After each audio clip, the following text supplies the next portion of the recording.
Sejam muito bem-vindos a mais um episódio do podcast Pera aí que eu te explico. Hoje, excepcionalmente, eu estou cobrindo o Jean, que é nosso dirigente, nosso host, que é normalmente quem faz as entrevistas aqui do podcast, mas para suprir a ausência do Jean de uma maneira brilhante, eu trago aqui minha convidada de honra, Gabriela Zambiase, que é filha do Jean e, mais do que isso, minha grande amiga, minha companheira aqui das varreduras. Gabi, seja muito bem-vinda. Muito obrigada, eu estou muito feliz de estar aqui. Gosto muito do podcast, sempre assisto e estou animada para a gente conversar. E eu queria que Deus nos protegesse, nos abençoasse nesse momento, que seja uma conversa inspiradora para quem ela tiver que seja acolhedora, que seja instrutiva para quem ela tiver que ser, e que os bons irmãos de luz nos iluminem e guiem as nossas palavras. Gabi, eu quero saber de você. Você tem uma trajetória muito diferente da minha. Quando eu tive aqui como convidado do Jean, né, nós que fazemos parte do grupo da editora Irmãogeiros, dos grupos de varredura, eu contei que eu nasci em berço espírita, né, que desde muito molequinho eu já lembrava de minha mãe me levar ao centro espírita, me levar na sopa, que ela fazia todas as quartas-feiras, para alimentar um monte de gente. E eu, nos finais de semana, ela me levava para distribuir cesta básica, para distribuir alimento, pão, né? Então, eu conheço um pouquinho da sua história, que você não tem uma trajetória como essa. Eu queria que você contasse um pouquinho da sua infância, de como você cresceu, da questão biográfica mesmo, né? E chegasse nesse ponto de como você, em que momento da sua trajetória, você encontrou a luz, encontrou a palavra iluminada, encontrou os bons irmãos, enfim. Conta um pouquinho sobre isso aí, que eu tenho certeza que vai ajudar, que vai inspirar muita gente. Tá, vamos lá. Eu não sei se eu posso dizer que eu só encontrei a luz e os bons espíritos depois que eu me descobri espírita, e eu vou explicar por quê. Os meus pais, desde que eu acho que eu tinha 1 ano de idade, eles já eram separados. Então, eu cresci muito próxima à família do meu padrasto, na época. Minha mãe estava na escola ainda de medicina e eu ficava muito com a família do meu padrasto da época. Inclusive, sou muito apaixonada neles ainda, chamo os pais dele de meus avós, porque eles são. E eles são uma família muito evangélica. E essa família evangélica foi o meu primeiro contato com Deus, né? Com a espiritualidade, com Jesus Cristo, com a Bíblia. Vocês tinham uma rotina?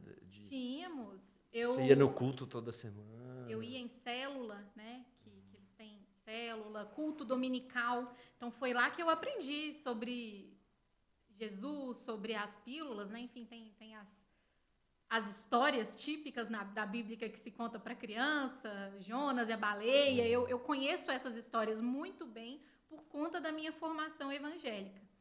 E era uma relação muito bonita para mim.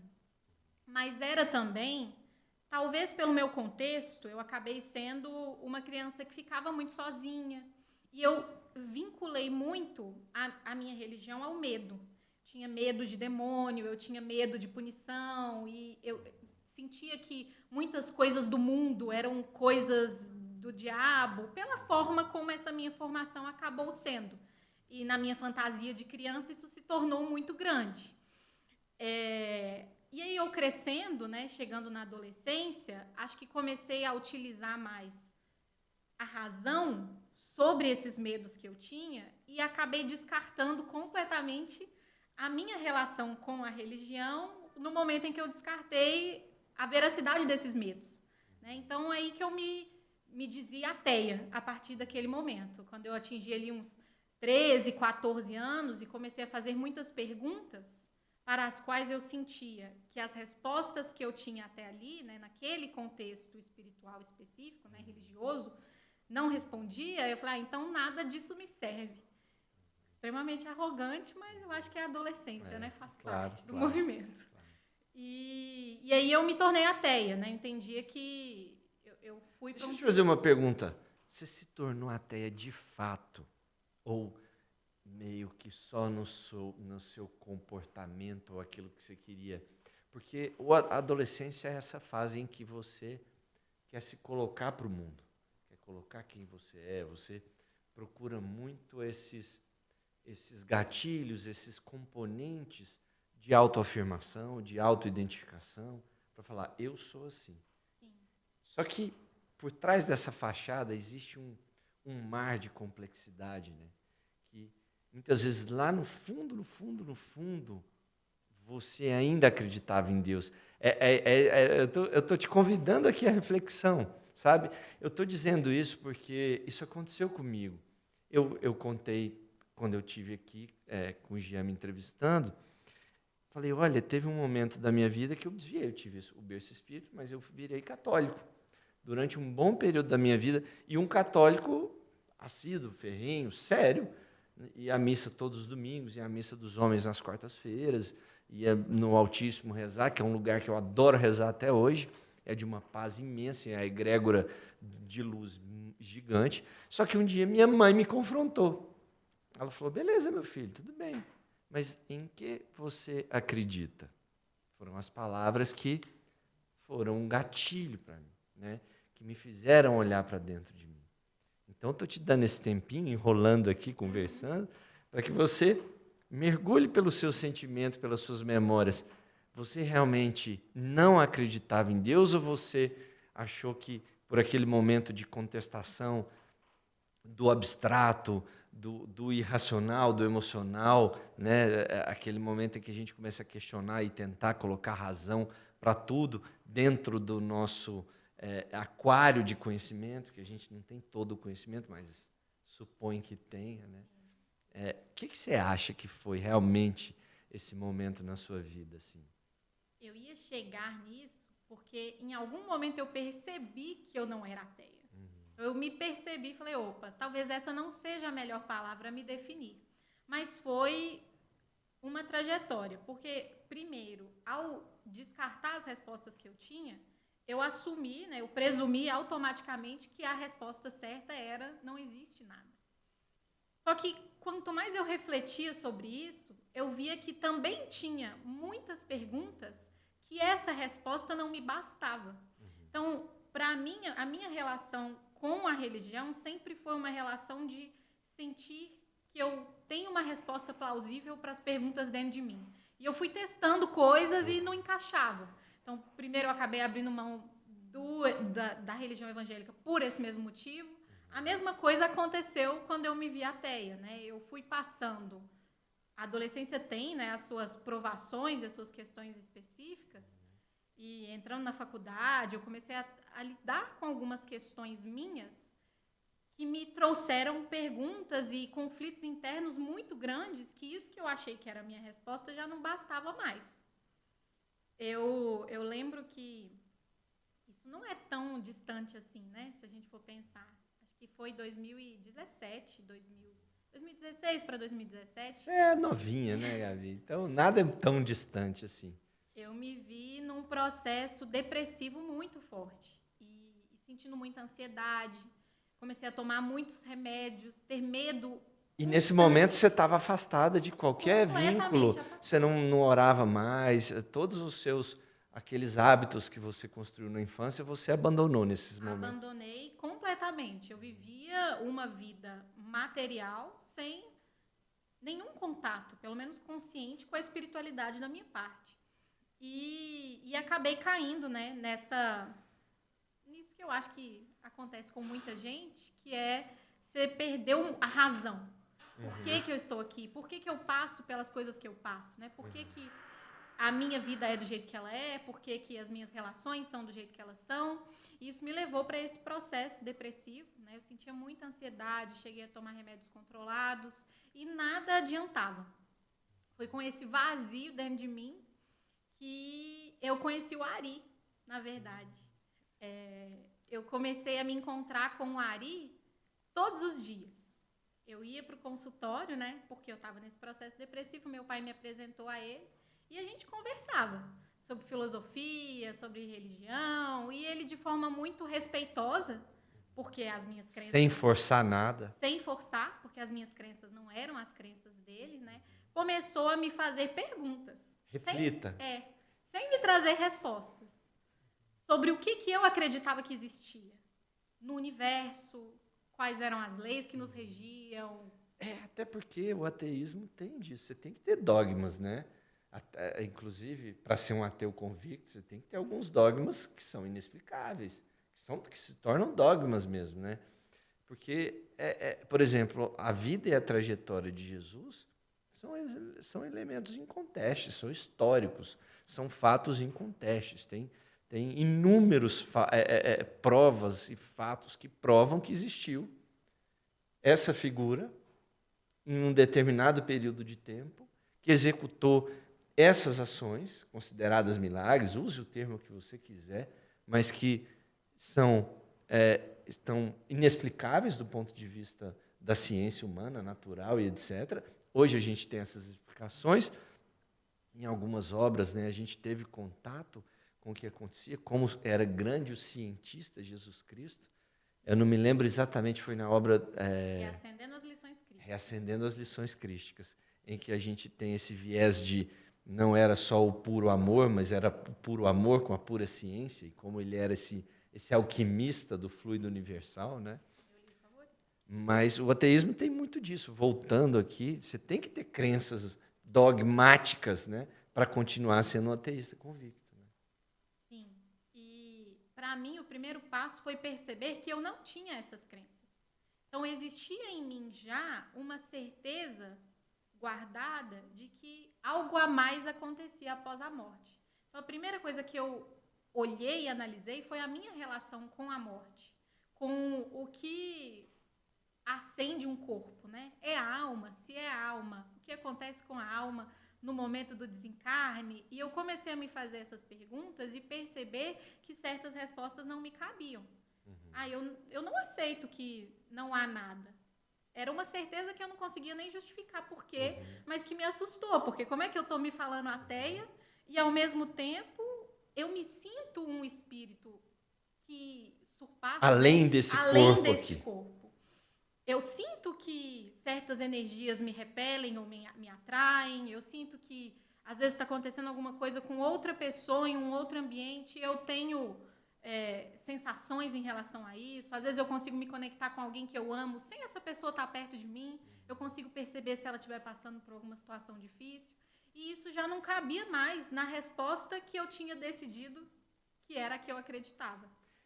E essa epifania, esse insight que você teve, não, realmente, talvez eu não seja ateia, contribuiu, obviamente, com o Ari. Que obra do Ari, né? A gente fala que as obras dos homens são as outras pessoas, né? São os próximos que ele ajudou a transformar.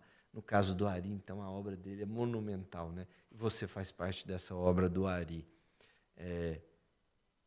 Isso te ajudou a sair desse quadro depressivo? Em que medida? Como é que essa reflexão que ele te provocou te ajudou a se recuperar desse quadro psicológico, mental e etc? Eu acho que cada um tem uma experiência e eu posso falar só da minha. Claro. Né? Mas foi um divisor de águas para mim. Depois desses 40 dias, 30, 40 dias que eu passei nesses encontros quase que diários com o Ari, né? Pelo menos várias vezes por semana eu ia, eu me vi refletindo sobre a vida de uma forma diversa e isso teve consequências muito fortes, acho que no resto da minha jornada até aqui, porque ali eu comecei a sentir paz, que era algo que eu não sentia já há algum tempo. Né? Existia sempre em mim uma agonia, um medo que eu não sabia explicar. E o Ari me ajudou muito com isso. E o meu processo a partir dali não foi mais um processo depressivo. Eu tinha ainda questões a tratar. E ele foi lento, não foi uma coisa de uma hora para outra. Né? O Ari, para mim, foi o gatilho. Depois disso, todo ano de 2018, eu ainda não tinha mudado para Uberlândia, foi um ano de refletir sobre o que eu acreditava, quem eu era, quem eu queria ser. Foi quando eu conheci Kardec. Então, eu lembro que meu pai me deu o primeiro, né, que é o fininho, que é o Espiritismo. E ele só falou assim, lê e vê se isso responde o que você tem procurado desde sempre. E Kardec, assim como Ari, foi um divisor de águas, porque pela primeira vez, ao ler, eu encontrei, não a resposta, porque tem muitas respostas que nós estamos muito longe de ser capaz de compreendê-las. A gente não compreende Deus, por exemplo. Não. Né? A gente é incapaz. Kardec fala isso. De tudo, a gente não está no estágio evolutivo necessário para a compreensão absoluta de Deus ainda. Mas continua, desculpa te interromper, só queria fazer essa colocação. Fica à vontade. Mas Kardec me apresentou a um conceito que transformou a minha relação com a religião. Eu fico até emocionada porque, para mim, realmente, acho que diz de mim, né? Do que eu preciso. Cada um precisa de uma coisa para se conectar, mas eu precisava do conceito da fé raciocinada. Tudo bem você precisar da razão. Você precisar de algo que também seja lógico, né? Que faça algum sentido. E ao entender que o que eu tinha buscado a vida inteira era a fé raciocinada e saber que ela era possível, mesmo sem ter todas as respostas, eu entendi que eu conseguiria ter uma relação com a espiritualidade. E Kardec foi muito assim, porque quando o Jean falou que o espiritismo não é religião, com toda a propriedade, eu concordo com isso. Né? E a gente refletiu muito sobre isso, essa afirmação depois, porque tem obras, por exemplo, de Emmanuel, em que ele diz que o espiritismo é a combinação, é a soma de religião, filosofia e um outro elemento, eu não me lembro exatamente. E aí eu conversando, e ciência, exatamente, que é exatamente o que a gente está falando aqui, que é exatamente o que a gente está falando aqui. E eu conversando com o Jean, a gente refletindo sobre isso, sobre essa obra de Emmanuel, falando desses outros dois elementos, filosofia e religião, além de ciência, que é o que o Jean afirmou, não é religião, é ciência.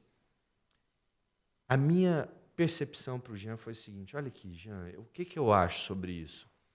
Emmanuel sempre foi, ele era duro com Chico, né? Ele era muito duro com Chico. A relação dos dois sempre foi muito dura, mas as suas mensagens sempre foram muito acolhedoras. Não tinha nada de conflituoso nas mensagens de Emmanuel. Então, naquele momento, naquela trajetória da doutrina, não fazia sentido Emmanuel, pelo perfil que ele tinha, chegar e falar, vocês estão errados, porque já tinha um determinado viés de religião que transformado pelas pessoas, não pela obra pura de Kardec, mas pelos próprios espíritas que foram lidando com aquele conhecimento como se fosse uma religião. Mas se você pega a obra pura, a obsessão de Kardec pela metodologia, pelas evidências, pelo método, pelas comprovações, como ele lidou com cada um dos elementos desses componentes de uma maneira cética, rigorosa, chato pra caramba, entendeu? No sentido de, isso aqui eu não quero ter um viés dogmático, eu quero provas da evidência desses fenômenos. Ele, o tempo inteiro, ele buscava isso, né? Ele era um professor, ele era um cientista, ele tinha essa veia acadêmica e muito de buscar essas referências científicas muito forte, né? Então, a minha opinião para o Jean foi, olha, eu concordo, se a gente pega a obra pura, não é religião, é realmente ciência. Foi uma ciência desenvolvida com base em evidências e comprovações, né? Que as pessoas transformaram em religião depois, né? As pessoas são cheias de falhas, né? A gente recebe as mensagens com as nossas idiosincrasias, com os nossos defeitos, a gente começa a adaptar aquele conhecimento para as nossas necessidades, né? De acordo com as nossas vidas. Isso não aconteceu só com o Espiritismo, aconteceu com todos os outros conhecimentos ligados a Deus do mundo, né? Sempre a tratativa dos homens trouxe algum tipo de moldura, de adequação, de distorção, né? Quando mal intencionada, mas é ciência de fato, e a obra pura de Kardec comprova isso muito bem, né? Continua, eu quero ouvir agora, depois desse primeiro estudo, seu pai te deu o que é Espiritismo, você devorou, eu sei que você é uma leitora voraz, né? E aí você ficou ávida por mais. Conta como é que foi o seu desenvolvimento, a sua evolução aí no contato com esse conhecimento. Eu gostaria de dizer que ele foi assim, ávido, mas na verdade ele foi paulatino. Acho que pelo meu momento de vida também, eu estava no último ano da faculdade, várias decisões para tomar. Isso era uma parte, né, ali do que eu estava vivendo. Então eu acredito que eu precisei digerir por um ano essa minha nova compreensão da relação com a espiritualidade. Então eu li o que é o espiritismo, eu li o Livro dos Espíritos, não inteiro, mas eu ia procurando ali aquelas coisas que me interessavam. Eu sempre tive muitos sonhos muito vívidos, então eu lembro de essa parte muito nela. E começar a perceber como eu me relacionava com a espiritualidade o tempo todo, o que já acontecia antes, eu só não percebia, né? Então, tanto através dos sonhos, quanto percepções que eu tinha, lugares onde eu me sentia bem, lugares onde eu não me sentia tão bem, momentos em que, às vezes, parecia que eu ia recair naquele processo depressivo. Isso veio para a consciência, a partir do momento que eu comecei a ler as explicações de Kardec para o que eu estava passando. E assim foi até que eu me formei e me mudei para Uberlândia.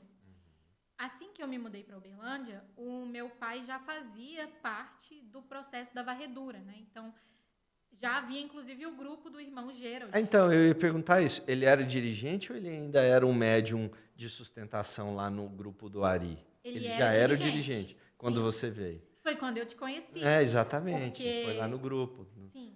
Ainda era no escritório ali no Leeds? Ou não? Você já chegou, já era aqui nessa sede? A minha primeira varredura foi lá, mas quando eu me tornei varredora já era aqui. Ah, tá. E foi no início de 2019, eu acho que lá para fevereiro, março, foi quando eu entrei. Tá, eu tenho uma curiosidade aí. Quando você foi na primeira sessão, você está falando que você não tinha um conhecimento tão profundo. Você tinha tido um contato com a doutrina, mas paulatino, né? Cuidadoso, é tipo ver a temperatura da água, coloca o primeiro pé, etc. Como é que foi essa experiência, esse choque? Ou não sei se foi um choque, mas qual que foi a sua percepção diante da primeira sessão de varredura? Tá. Eu sou uma pessoa muito curiosa. Então, eu gosto de saber, né? O meu pai já estava na varredura há um tempo e falava sempre sobre. Então, existia muito em mim, primeiro, um movimento de curiosidade. Eu preciso confessar hoje, né? Eu acho que muitas pessoas entram por isso e depois descobrem que a varredura é muito mais do que o motivo que as levou até lá. Para mim, pelo menos, foi assim.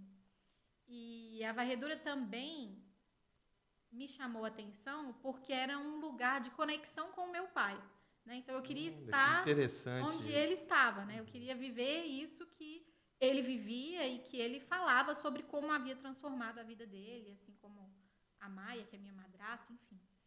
E ao chegar lá, eu falo sempre pro Ari, às vezes, né, que a gente se encontrou agora por último, que eu sou muito Tomé. Eu preciso ver... Colocar a mão. Colocar assim a mão, eu sou muito cética. Isso é algo que eu tenho que trabalhar, eu acho. Mas então a minha primeira varredura foi muito cética. Eu ficava assim, querendo entender o quê, Será por que quê, é verdade? quem... Será que tá incorporado mesmo ou tá fingindo? Não sei se eu pensei tá fingindo, mas eu pensei... Mas você questionava. Eu questionei. E eu continuei questionando por algum tempo. Eu acho que já eram assim uns 3 meses que eu estava varrendo, quando eu me deixei fazer parte do processo. Tanto que o meu aparelho mediúnico só foi se desenvolver e realmente se abrir depois que eu já estava participando de sessões de varredura há vários meses. Justamente porque eu tenho essa característica, né, de ser... Bem Kardec. Não, mas Kardec era assim. A gente está falando disso, né? Sim. De como isso construiu a credibilidade do conhecimento que ele trouxe, ou que ele ajudou a formatar. Né?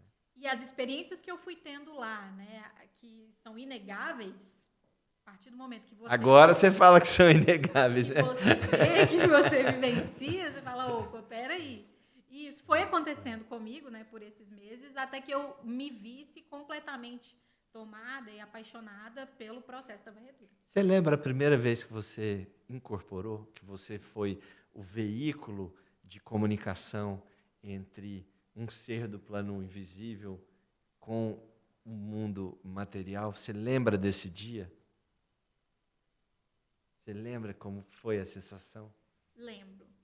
Então conta.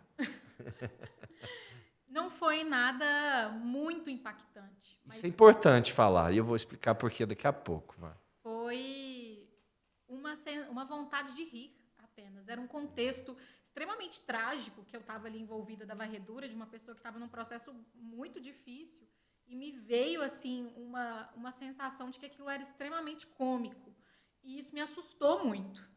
Normalmente, eu mesmo quando tinha percepções raras, eu ficava calada. E eu falei, peraí, que isso não está normal. E aí eu Não é de falei, mim, não é a Gabriela que está aqui. E aí eu falei pro dirigente, olha, eu tô com muita vontade de rir. E aí ele falou, então ri.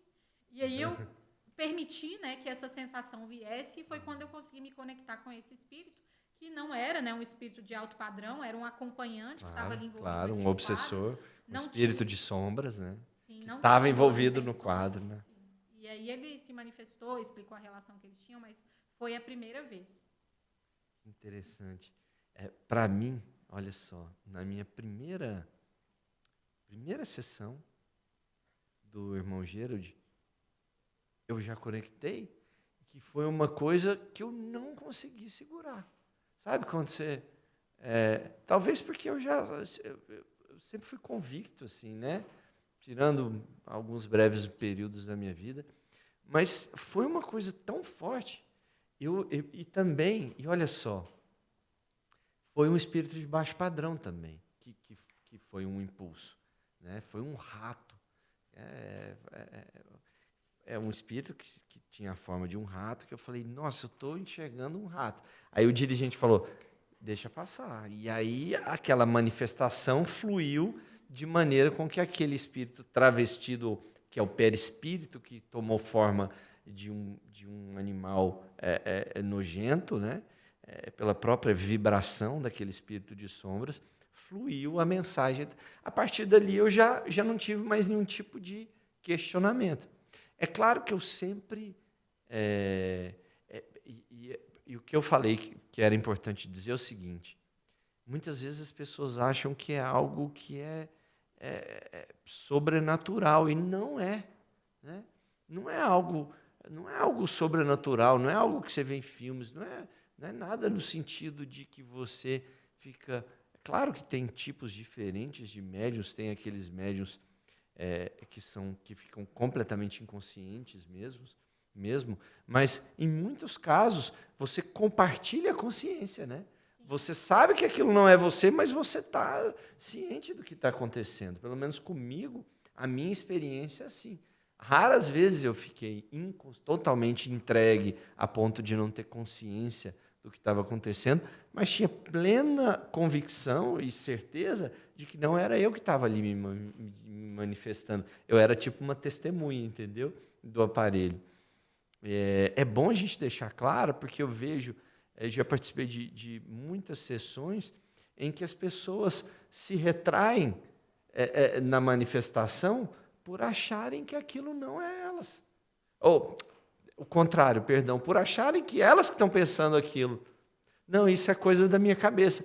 E claramente não é, entendeu? Só que existe tanta essa amarra do ceticismo e tal, da síndrome de Tomé, vamos por assim dizer, que as pessoas não deixam fluir a manifestação. Então, não é nada que seja assustador ou sobrenatural ou totalmente desconectado da sua consciência. Né? Vocês que são médiuns, deixem fluir. Quando você estiver participando de uma sessão de varredura, deixem fluir. Eu quero Muitas vezes é uma manifestação breve que você tem, né? Ah, eu senti isso, eu vi essa imagem desconectada. Cheiro. É o seu gatilho, ou eu vejo muito isso no meu grupo, é o gatilho que outro médium precisa para que ele se conecte com aquela situação. Então, às vezes, lá no É um grupo trabalho em equipe, né? é um trabalho em Um equipe. tocando a bola para o outro. Sempre. Tem um médium do nosso grupo, do irmão Gerald, das segundas-feiras, que o olfato dele é o maior gatilho de mediunidade. Estou sentindo, cada dia é um cheiro diferente. Um cheiro de cravo. Alguém mais está sentindo esse cheiro, aquele cheiro? Aí, de repente, os outros médiuns, a Maia, o Antônio, eles trazem manifestações de espíritos que estavam envoltos por esse aroma, que só um dos médiuns do grupo sentiu, porque ele tem essa habilidade, né? Eu quero que você fale um pouquinho agora, Gabi, da sua experiência como dirigente. Como é que foi essa evolução? Foi muito rápida, assim, né? Eu estou falando de fora, quero que você fale se a minha percepção é verdadeira ou não, em que medida ela é verdadeira, mas eu vejo que você é uma pessoa que é inquieta. Você não se acomodou, você foi estudando, foi se envolvendo. A partir do momento em que você estava realmente participante das sessões de varreduras, começou a receber as mensagens, etc., você realmente se entregou, né? Como é que foi esse desenvolvimento até você virar dirigente? E como é a experiência depois de ser dirigente de grupo de varredura?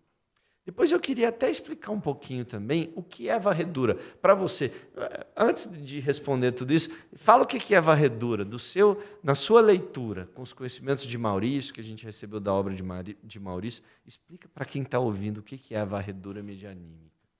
Então, tem um podcast em que o Ari fala sobre varredura e você me colocar para falar depois do Ari, você me colocou num lugar difícil. Cada um de nós coloca um tijolinho aí na construção do conhecimento. Eu quero ver o seu ponto de vista, que, claro, vai acrescentar alguma coisa do que a Ari trouxe também, de conhecimento nesse campo. Para mim, varredura, antes de qualquer coisa, é caridade. Varredura é o momento no qual os médiuns, né, no caso, se encontram semanalmente para doar seu tempo, a sua energia, o seu esforço, né, a sua intenção benfazeja para espíritos encarnados e desencarnados que estão em situação de necessidade. E essa necessidade, ela vem de formas muito diferentes, né?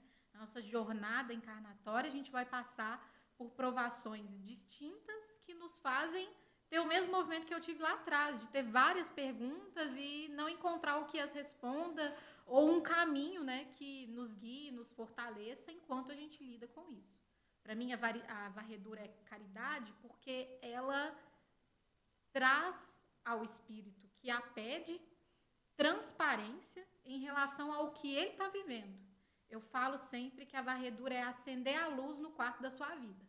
Você vai acender a luz e você vai ver se ele está limpo, se ele está sujo, se você está sozinho, como que você tem cuidado de você mesmo quando você se olhar. Se você está limpando o seu quarto ou deixando ele bagunçado e sujo. Sim.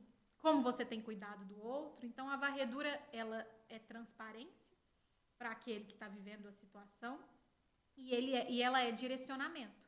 Porque a gente não só acende a luz, a gente vai te dizer o caminho, né, que você que pediu deve seguir para que você saia daquela situação que está te doendo, ou ao menos que você viva aquela situação com as melhores ferramentas. Então, é um canal direto com quem mais te ama, que é o seu espírito guia, que são os seus espíritos familiares, né, que estão ali envolvidos, imbuídos de amor, buscando te ajudar.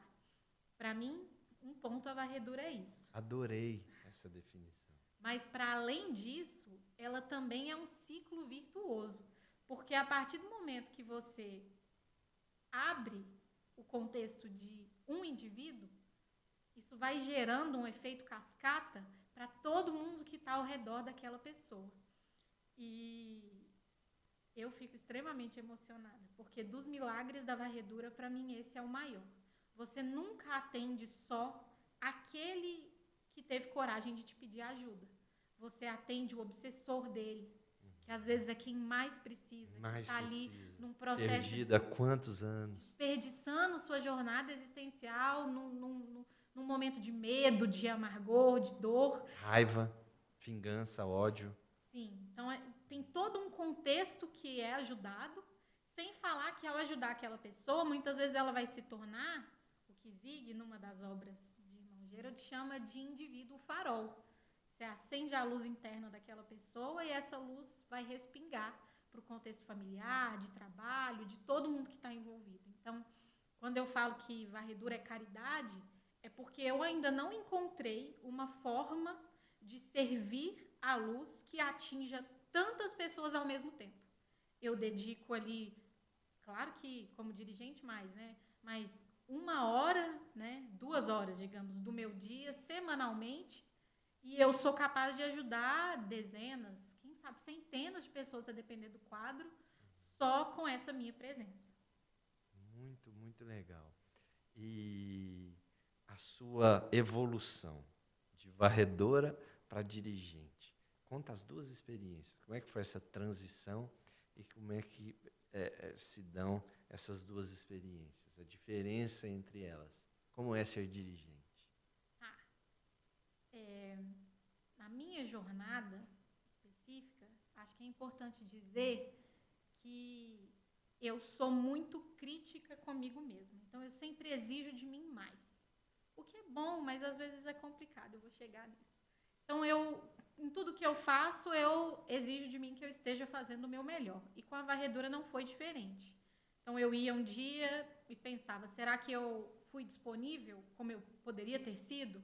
Eu fui a melhor médium que eu poderia ter sido? E nem sempre eu sentia que sim. Então, eu ficava sempre buscando isso, de ter um bom aparelho mediúnico, de estar disponível, de ser um aparelho limpo, né? Fidedigno, né? A que mensagem. nos outros dias e nas outras horas do dia não tivesse indo em completo oposto ao que a gente está pregando e ao que a gente está fazendo. E essa posição me colocou num lugar de ter uma vigília grande comigo e de estar cada vez mais disposta ao trabalho. Então, assim eu fui vivendo a varredura, todo o ano de 2019, o ano de 2020. Foram acontecendo muitas coisas no nosso grupo de varredura. Na época, a gente era do mesmo grupo, né, no Irmão Gerald. Começaram a surgir obras psicografadas por médiuns do grupo. As manifestações evoluíram para conteúdos belíssimos, né, profundos, que me tocaram e nos tocaram profundamente. E isso teve um papel grande também no consolidar dessa minha responsabilidade. Talvez, se eu tivesse estado em outro grupo de varredura, eu não tivesse descobrido em mim a dedicação que eu descobri. Talvez eu precisasse desse nível de incentivo. Não vou saber dizer, porque foi o que aconteceu. Mas o que aconteceu no nosso grupo me tocou profundamente, me fez perceber que aquele era o caminho principal da minha vida, todo o resto seria secundário em relação a isso. Perceber, assim, superficialmente, eu ainda não tinha chegado na profundidade disso, não. Até que compareceu um irmão no nosso grupo e informou que nós começaríamos a ter multiplicações. Né? Agora o grupo Irmão Gerald vai se multiplicar em mais 6, né? Mais 5, vão ser 6 grupos. E vocês, né, vão ter que aí formar médiuns e criar para que sejamos não 1, mas 6 grupos. E isso começou a acontecer, né? Foi paulatino, foi devagar. Se eu não me engano, o primeiro foi o do Júlio. Thales, né? O Thales e o Júlio. O dirigente espiritual Júlio com o Thales, seu irmão. E em seguida veio o grupo do irmão Inácio, do irmão Isaías, com o Caio, o grupo do Lois, com o Paulo, e os grupos foram se formando, e eu, né, estudante de primeira cadeira, comecei a dar um trimeliquezinho, assim, de... Eu sentia em mim que eu seria uma das dirigentes. Eu nunca senti. Eu não sou, né? Isso. Não me foi autorizado ser dirigente. Mas eu nunca senti também. Você sempre teve esse sentimento, então? A partir do momento que o anúncio foi feito, em mim, internamente, existiu uma certeza. Eu seria uma daquelas dirigentes. E aí, na minha conversa comigo, eu ficava, isso não faz o menor sentido.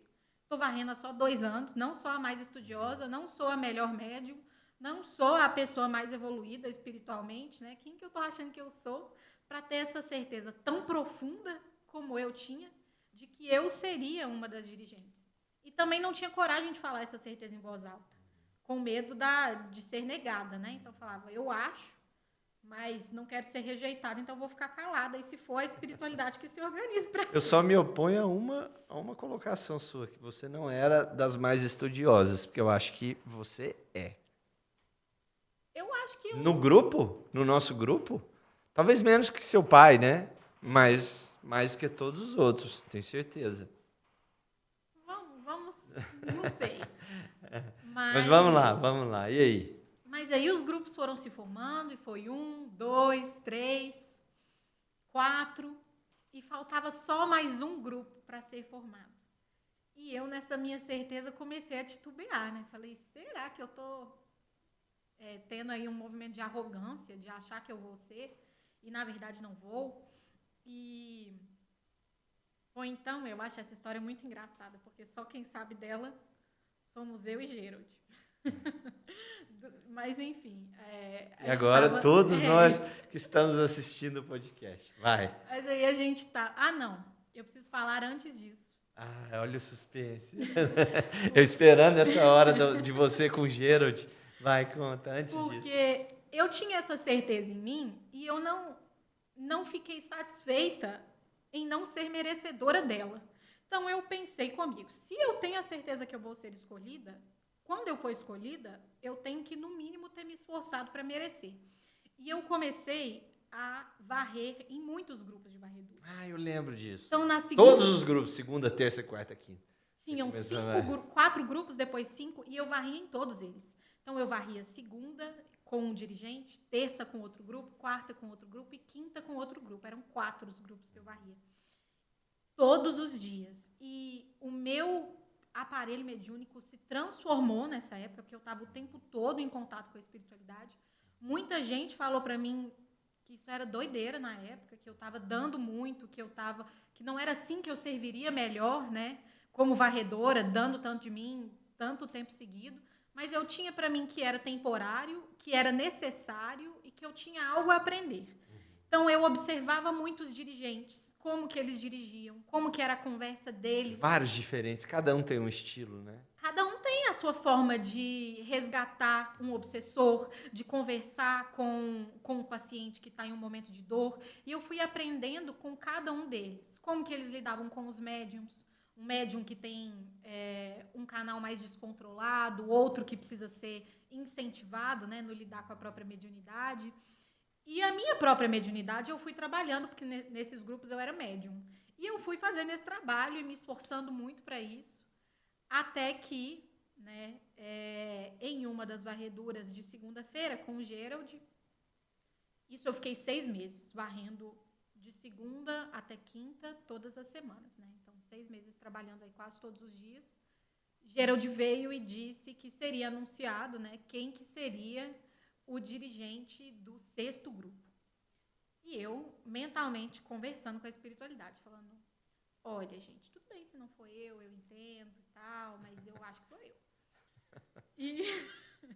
E aí Gerald falou, vai ser falado agora, mas antes de falar... Isso não aconteceu com nenhum outro dirigente, só foi informado que eles eram. Comigo, eles me pegaram essa peça. E aí Gerald falava que ele ia falar quem que era, mas que primeiro, né, ele queria saber se alguém tinha interesse de ser dirigente. Aí eu, em silêncio, mentalmente. Eu tenho, vocês sabem que eu tenho interesse em ser dirigente. Falei 1000 vezes. Já falei que eu tenho interesse em ser dirigente. Eu tenho. Aí Gerald repetiu de novo. Se alguém tiver interesse em ser dirigente, precisa falar em voz alta que quer ser dirigente. Porque a última prova, né? Porque eu tinha um medo de ser rejeitada, de não ser merecedora, que eu não queria me expor perante vocês, as outras pessoas, os outros médiuns. Não queria que vocês soubessem que eu achava que eu era capaz de ser dirigente, porque vai que eu não era. E aí ele me fez falar em voz alta, né? Eu tive que reforçar, vocalizar que eu queria. Eu disse, eu tenho interesse. E aí, na hora, ele falou, então você é a dirigente. E foi isso. E eu mentalmente no meu canto, eu não. Eu sempre soube que eu não tinha vocação para ser dirigente. Mas, enfim, beleza, ótimo. Aí você vocalizou, e Gerald falou, até que enfim, minha filha, você vocalizou, agora o grupo é seu e tal. Eu quero que você fale dessa apresentação com o seu guia espiritual, com o guia espiritual do seu grupo. Apresente ele para a nossa audiência e fale da sua relação com ele. Como é que foi esse fortalecer desse laço? Tá. O meu dirigente espiritual, né, o dirigente espiritual do meu grupo, é o irmão Inácio. Ele foi o último, né, a compor o nosso grupo de 6 dirigentes, 6 grupos de varredura. E é difícil para mim falar do Inácio, porque nós temos uma relação pela qual eu sou extremamente grata, eu o amo muito. Acho que em cada um dos grupos, o dirigente espiritual sempre se complementa ao dirigente material. Comigo não foi diferente, né? Como dirigente, eu tenho muitas críticas a mim. Sempre acho que eu posso ser melhor, que eu posso falar de uma forma mais bondosa, eu posso me explicar melhor. Não sei, sempre posso ser mais na minha cabeça. E o Inácio sempre acha que eu sou muito boa. Então a gente fica assim se complementando, sabe? No sentido de que ele é muito paciente, ele é muito tranquilo. Eu sou, para quem, acho que vocês não vão saber, né? A menos que eu diga, mas o meu grupo é o grupo que tem os médiums mais jovens. Eu tenho médiums aí desde 18, 19 anos e eles ficam na média de 20 e poucos anos. Então, tirando uma exceção, que é a Lise, o meu grupo é formado por médiums que não tinham tido grandes contatos com a espiritualidade antes de chegar até lá e que tem uma relação que eu entendo que é muito inovadora, né, com a espiritualidade, desprovida de instituição, enfim. Para mim, a forma como, né, a minha geração de 20 e poucos anos se relaciona com a espiritualidade é particular e é dentro desse contexto que nós estamos inseridos. E o Inácio, para mim, não é à toa que ele foi escolhido para esse grupo, porque ele é como um professor, sabe mesmo? Ele é extremamente paciente, ele está sempre nos direcionando o melhor caminho, mas com compreensão para o momento de vida de cada um. Perfeito para os jovens, é isso que você está dizendo. Ele Sim. tem um perfil que se adequa aos jovens, porque os jovens de hoje em dia, eles não aceitam mais, essa geração não aceita imposições, ela tem que ser convencida. Né? Até eu tive uma passagem hoje de manhã com a minha filha, com a Nina, que é de outra geração, mas tem muito esse perfil. Quando você impõe alguma coisa, a reação dela é te contradizer, te desobedecer. Agora, quando você senta aqui, vamos conversar, eu quero que você entenda o contexto disso que eu estou te pedindo, que estou te explicando. O pai fala não, porque ama, porque protege, porque isso leva a isso. Então, isso tem que ser assim, porque você só tem 11 anos, então você não sabe o que você está fazendo e tal. Mas com todo o sentido racional. E aí ela responde positivamente, sempre. Assim como o Felipe, a Nina, eles são do mesmo jeito. E eu já percebi isso. Eu tive que mudar muito isso na minha maneira de ser pai. Né? Porque se eu fosse replicar como meu pai foi, minha mãe, era muito imposição, nada era explicado, não, aí você, acabou. Né? E muito tempo, eu tentei reproduzir essa conduta. Né? Mas eu percebi, de uns tempos para cá, agora que eles estão entrando na fase de adolescência, que é a fase da revolta, né? Desse desvio mesmo, de abandonar as bases da infância e encontrar-se a si mesmo, eu percebi que esse tipo de abordagem tem funcionado muito melhor. E o Inácio, pelo jeito, ele tem um pensamento parecido com esse. Fala, deixa eu explicar, deixa eu ser didático e paciente para que todo mundo aqui entenda exatamente qual é o contexto de cada um desses elementos que estão, e desses processos que estão acontecendo aqui no grupo. Né? Exatamente.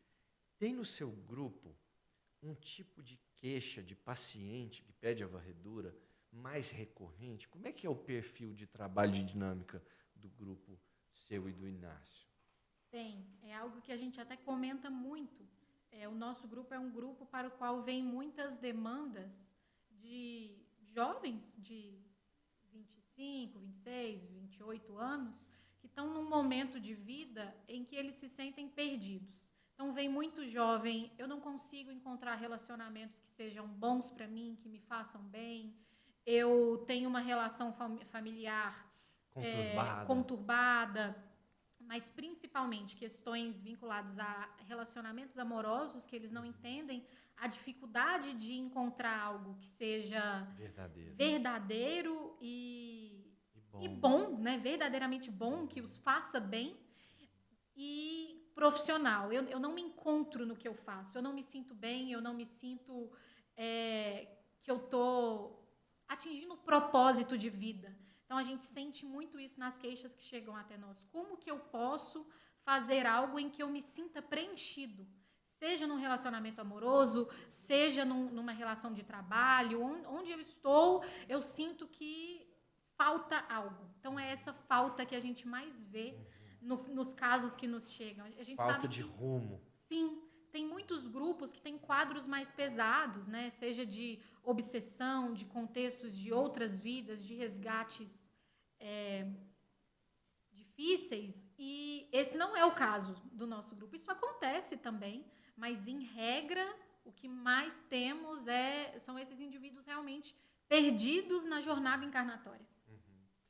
É engraçado como as solicitações, os pacientes, a gente chama de pacientes, é uma linguagem que Maurício trouxe para a gente. A obra de Maurício, da editora Irmão Gerald, explica um pouco melhor, né? O que é a varredura, os processos, a egrégora, a formação da bolha de luz, enfim. É um mapa visual também de tudo que acontece na varredura. Mas é impressionante como cada grupo vai recebendo os pacientes que se encaixam melhor no seu tipo de trabalho, no seu perfil. Seu grupo formado por jovens, com super professor paciente Inácio, recebe muitos jovens como pacientes. A gente chama de paciente, só explicando um pouco melhor para a nossa audiência, porque a varredura medianímica ela é de fato um tratamento. Da mesma maneira que existe um tratamento de saúde, um tratamento de coração, de estômago, de algum componente de órgão do seu corpo físico, existe também um tratamento para o seu quadro espiritual, né? Aquilo que a Gabi explicou sobre o quarto. Então, você precisa limpar o quarto, arrumar o quarto, deixar organizado e, especialmente, cheio de luz e de amor. Porque, a partir desse tratamento espiritual, o seu corpo se sente melhor, a sua mente se sente melhor, os sentimentos e o seu quadro psicológico também se altera, né? Então, a varredura é, sim, um tratamento, e é por isso que Maurício chama de pacientes as pessoas que solicitam as varreduras para os nossos grupos.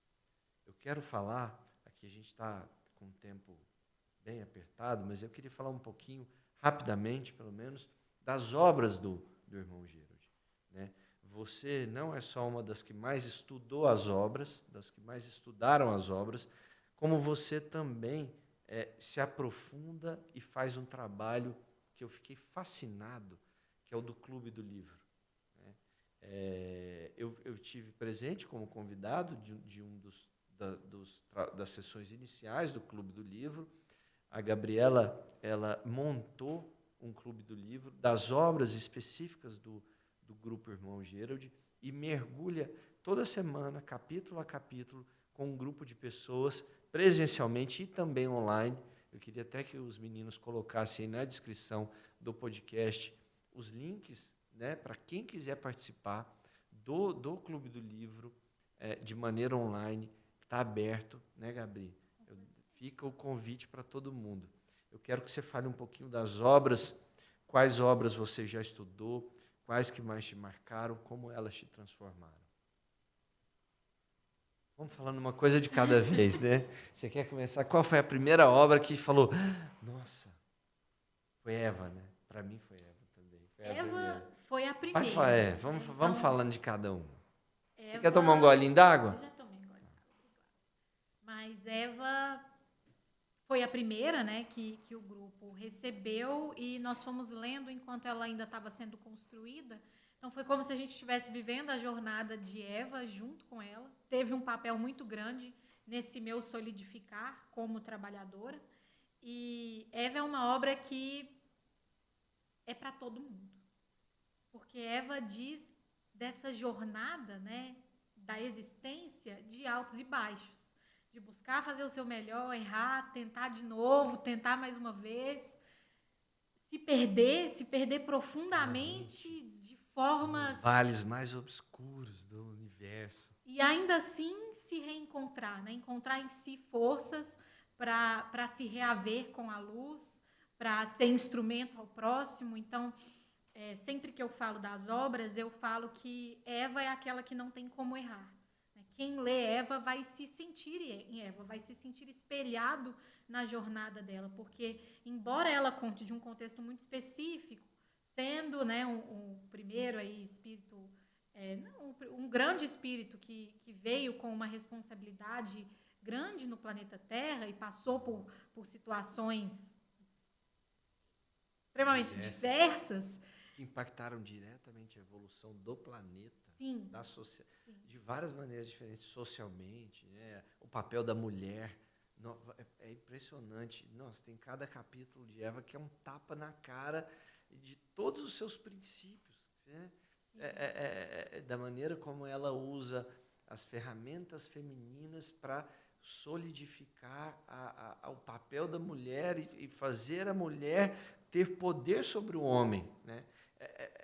É impressionante a riqueza da profundidade do que Eva nos traz de composição de evolução planetária. E embora seja tão grandioso, também tem ali um conhecimento cotidiano que a gente consegue se identificar, que é esse ir e errar e tentar de novo, e Eva fala disso com muita propriedade. Quem lê, e sempre que eu pergunto sobre o que achou, fala sobre ter se visto em Eva. Então é uma obra que me tocou porque eu me vi em Eva, eu acredito que é o que acontece com todos. Mas é difícil falar qual delas me tocou, porque parece que eu tô... Fala como cada uma te tocou de um jeito diferente. Tá, então, se a gente for falar de A Compreensão do Todo. A Compreensão do Todo é uma outra obra da editora Irmão Gerald, que eu gosto de dizer que é um livro de cabeceira, né? Porque ele tem mensagens curtas, não é uma história, né? Um texto corrido, mas cada uma das mensagens, né? Às vezes são 2, 3, 4 páginas, tem dentro dela um conhecimento e um consolo tão profundo que, assim, é uma obra que eu vou muito até ela nos meus momentos de necessidade.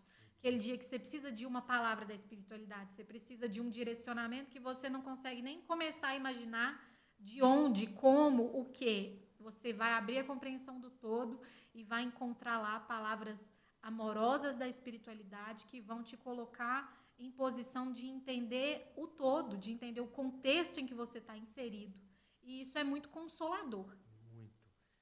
A compreensão do todo tem essa característica porque o mundo é um caos e está um caos. A gente compreender o que está acontecendo no mundo hoje, né? Então ela é um consolo nesse sentido. Olha, calma, o que está acontecendo no mundo hoje é para acontecer. É bom, de uma maneira ou de outra é bom. Sim. Se acalma, fique alerta, né? Porque são cartas de alerta. Eu já estou aqui juntando uma outra obra que complementa a compreensão do todo, mas olha, essa transformação que está acontecendo no planeta, ela era para acontecer de maneira coletiva, porque a evolução só acontece, a transformação só acontece quando há caos.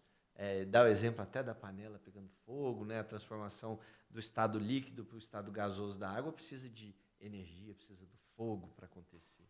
Então ela te acalma muito quando você olha o mundo e fala, meu Deus. Aí fala, não, está tudo bem. De todo jeito tem uma luz que dá sentido a tudo isso que a gente está vivendo como coletividade, né? Sim. E ele te coloca nessa posição de um com o todo. Que, para mim, foi uma grande virada de chave. Não é a coletividade e eu. Somos coletividade, né? Isso que tá sem perder a individualidade. Sem perder a individualidade. Então, eu gosto muito da compreensão do todo por esse motivo. E aí você já falou das cartas de alerta, que eles se complementam justamente porque foram feitas em conjunto, né? Depois acabou separando. Mas uma outra obra que eu recomendo e que me toca muito Reacendendo as Lições Crísticas. Reacendendo as Lições Crísticas, ela é pequenininha, assim, curtinha, mas é a minha favorita. Se eu tiver que escolher uma, sem me sentir culpada, seria essa. Reacendendo as Lições Crísticas é um livro em que Marcos vem nos reapresentar Jesus, se é que isso é possível depois de tantas versões de Jesus ao longo da história, mas você até falou disso um pouco mais cedo, né? Marcos vem falar do Jesus arquiteto, do Jesus cientista, biólogo. Ele vem trazer as lições de Jesus através de novos olhos, através da atualidade e formas pelas quais nós falhamos ou às vezes não conseguimos encarar a grandiosidade do mestre. Então, quando eu li esse livro, eu me senti muito próxima de Jesus Cristo. Foi para mim uma experiência muito, muito profunda. E esse livro tem uma passagem, tem mais de uma, mas tem uma que transformou o meu olhar, que é quando ele nos diz que Jesus Cristo é o criador do mundo. Ok, nós já sabemos disso, né? O governador do mundo, é o arquiteto do mundo, mas através disso a gente consegue ver na criação o reflexo do Criador.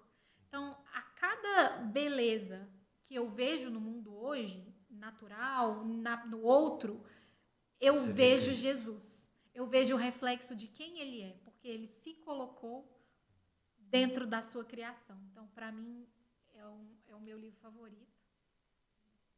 Muito, muito... não sei nem o que falar. O que mais? Vamos falar. Tem mais, fala de mais algumas obras. Zig, Alfredo Júlio. Então, essa obra ainda não está publicada, né? Mas é o livro que nós estamos estudando. A gente não pode falar das obras que não estão publicadas ainda. Então... Como o seu pai gosta de falar, está no prelo, né?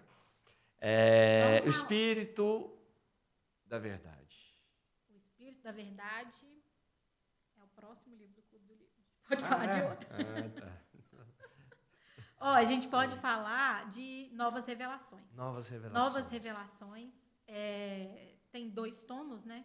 O primeiro é mais focado em história. A gente vai ter 2 espíritos, que é Joaquim e Josefá, e eles vão individualmente, né, contar as suas jornadas. Também são livros que, apesar de falar de contextos macro, ajudam muito ao indivíduo que está num contexto normal, né, digamos assim, a ver a sua jornada de forma diferente. Josefá é um espírito que tinha uma responsabilidade encarnado, entra ali num processo, né, de estagnação, não faz aquilo que ele se comprometeu a fazer na sua encarnação, acaba desencarnando, isso nem é spoiler, é o primeiro capítulo, acaba desencarnando e se perdendo completamente depois da sua Tem um quê de Eva na trajetória de José. Em outra proporção, lógico, mas tem um quê de Eva também. Tem um quê de Eva e ele vai falar dessa jornada também de retorno, né? Como que não existe trevas, ou você não tem como o espírito ter chegado em um nível em que o retorno para a luz não seja possível, né? Acho que tem um dos livros que ainda não saiu, que fala sobre isso, sobre as trevas sempre vão perder, porque a luz é a consequência. Deus nunca abandona seus filhos, né? Nunca. Por mais que eles errem, mergulhem nas trevas, nas profundezas dos abismos mais obscuros, Deus nunca abandona seus filhos. O que mais? Tá ótimo. Foi muito bom, Gabi. Eu queria te agradecer muito. Queria pedir desculpas aí à nossa audiência por não termos o Jean aqui, que é nosso host, nosso anfitrião principal. Mas espero que a gente tenha algo contribuído para inspirar alguém, para acender uma luz, para acender o interesse pela varredura medianímica, que é um processo de tratamento espiritual muito importante, pelas obras da editora Irmão Gerald. E muito obrigado, viu, Gabi? Eu queria que você falasse uma última mensagem. A sua escolha livre para a nossa audiência. O Peraí que eu te explico, ele tem essa pretensão, essa missão, esse propósito de simplificar conhecimentos que são muito complexos, né? De transformar eles para uma linguagem atual, de podcast, de cortes, de vídeos curtos, mas também simplificando essas mensagens. Diga a sua mensagem final para a gente encerrar o nosso podcast. Primeiro, eu queria agradecer pela oportunidade, foi uma conversa muito legal, estava nervosa, mas foi super tranquilo. E só terminar, eu me lembrei aqui agora de uma mensagem psicografada que eu estava lendo esses dias para trás, em que a gente nos traz a reflexão sobre a importância do movimento. Essa mensagem falava sobre como nós somos todos rio em busca de oceano, e que são inúmeros, infinitos os caminhos que vão levar o rio ao oceano, que não existe caminho errado desde que haja movimento, né? Desde que a gente esteja indo em direção a algo e não estagnado, que nós estamos no caminho certo, somos rio em direção ao oceano. Então, o que eu queria falar para quem está nos escutando é que seja esse caminho que a gente está conversando aqui, que é a varredura, que é o espiritismo, ou seja através do caminho evangélico, ou do caminho católico, ou o que quer que fizer sentido, que nós nos façamos as perguntas difíceis sobre a existência, sobre a vida, e que nós busquemos nos movimentar em direção à nossa melhor versão. Porque desde que haja movimento, estamos no caminho certo. Exatamente. Isso é importante. Preste atenção. Parece um contrassenso, mas o questionamento muitas vezes fortalece a fé. Foi o meu caso. Não entendeu? Espera aí que eu te explico.